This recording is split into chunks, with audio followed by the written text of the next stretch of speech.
दोस्तों नमस्कार, welcome back to this channel Wisdom CA. आज हम बात करेंगे आईसीएआई की स्कॉलरशिप के बारे में। स्कॉलरशिप के लिए किस तरीके से आपको अप्लाई करना है, किस किस के लिए एप्लीकेबल है, मतलब कौन कौन से ऐसे स्टूडेंट हैं जो कि अप्लाई कर सकते हैं, इसकी वीडियो ऑलरेडी बन रखी है। हालांकि एक दो दिन के बाद में एक और मैं वीडियो अपलोड करने वाला हूं जिसमें कि इन डिटेल ये भी चीज़ें मैं आपको बताऊंगा कि किस किस के लिए एप्लीकेबल है, मतलब कौन कौन इसके लिए एलिजिबल है। तो मेक श्योर आप सब्सक्राइब करिए and hit the bell icon ताकि आपको नोटिफिकेशन भी वीडियोज़ की मिल जाया करें। शुरुआत करते हैं किस तरीके से आपको अप्लाई करना है स्कॉलरशिप के लिए। तो सर सबसे पहले यहाँ पे एक पीडीएफ आपको दिख जाएगी। ये है पीडीएफ जो कि इंस्टीट्यूट की वेबसाइट पे आपको मिल जाएगी। हालांकि मैंने इसको शेयर कर रखा है टेलीग्राम चैनल पे, तो अगर आप चाहें तो वहां भी जाकर के आप इसको देख सकते हैं। लिंक आपको मिल जाएगा डिस्क्रिप्शन में। तो टेलीग्राम चैनल पे जाइए और उसको ज्वाइन भी मेक श्योर आप कर लीजिए ताकि ऐसी नोटिफिकेशन या ऐसी कोई चीज़ है जो कि आपको टाइम पे मिलती रहती है वहां पे भी ना। शुरुआत करते हैं। सबसे पहले करना क्या है, यहाँ पे एक वेबसाइट है एसएसपी पोर्टल जो कि आईसीआई की वेबसाइट है। जो भी चीज़ें हैं, जो भी आपका डैशबोर्ड है यहाँ पे रहता है। यहाँ पे आपको सिंपली क्या करना है, लॉगिन करना है। लॉगिन करने के लिए आपको यहाँ पे एक साइन इन का ऑप्शन दिखेगा। यहाँ पे आपका यूजर आईडी है, यूजर आईडी एंड पासवर्ड जो आईसीआई के थ्रू आपको मिलता है, आपको उसके थ्रू यहाँ पे करना है लॉगिन। लॉगिन करने के बाद इसके बाद यहाँ पे गिवन है नेक्स्ट प्रोसेस। इसके बाद क्या करना है, देखो जी, सबसे पहले क्या करना है कि आपने कर लिया यहाँ पे एसएसपी पोर्टल पे लॉगिन। अब लॉगिन करने के बाद जो आपका स्कॉलरशिप फॉर्म है वो आपको दिखेगा। नाम क्या रहेगा, स्कॉलरशिप एप्लीकेशन फॉर्म। जो सबसे पहला टैब आएगा ओपन करने के बाद, जैसे आपने लॉगिन करा, लॉगिन करने के बाद जो सबसे पहला टैब आएगा उसमें ही आपको ये ऑप्शन दिख जाएगा स्कॉलरशिप एप्लीकेशन फॉर्म। वहां पे आपको करना है क्लिक।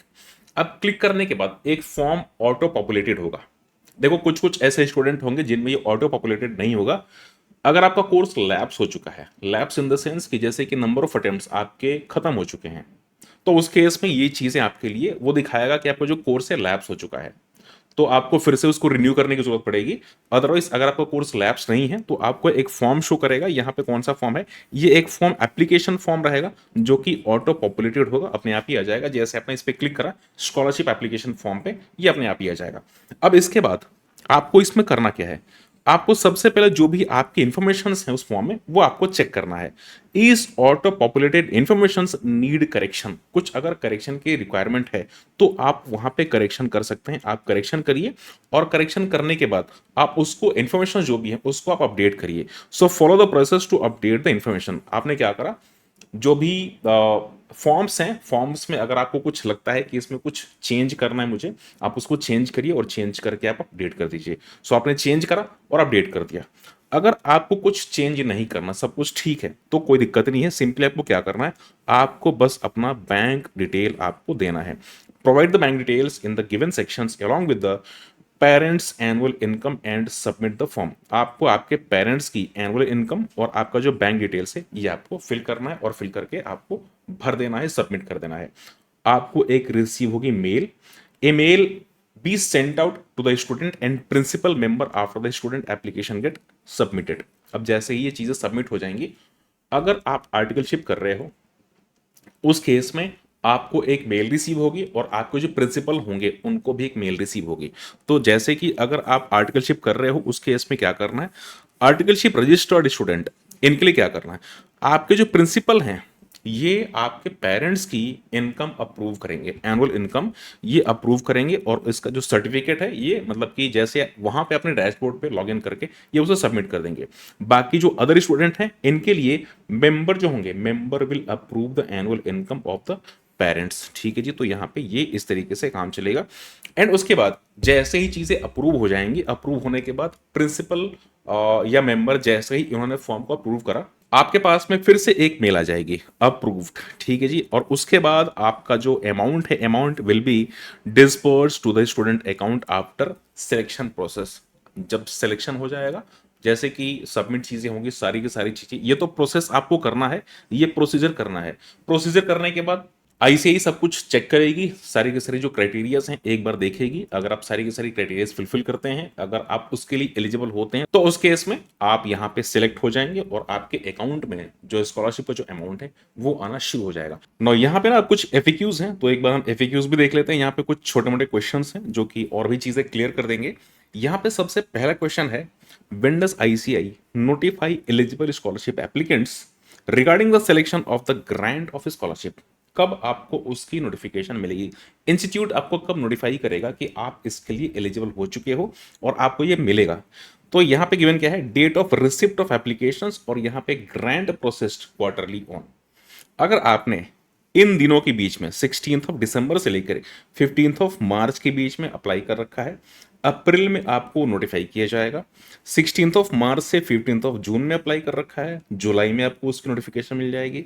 16th ऑफ जून से लेकर के 15th ऑफ सितंबर, then October, and 16th of सितंबर से लेकर के 15th ऑफ दिसंबर, देन उस केस में आपको जनवरी में आईसीआई नोटिफाई कर देगी।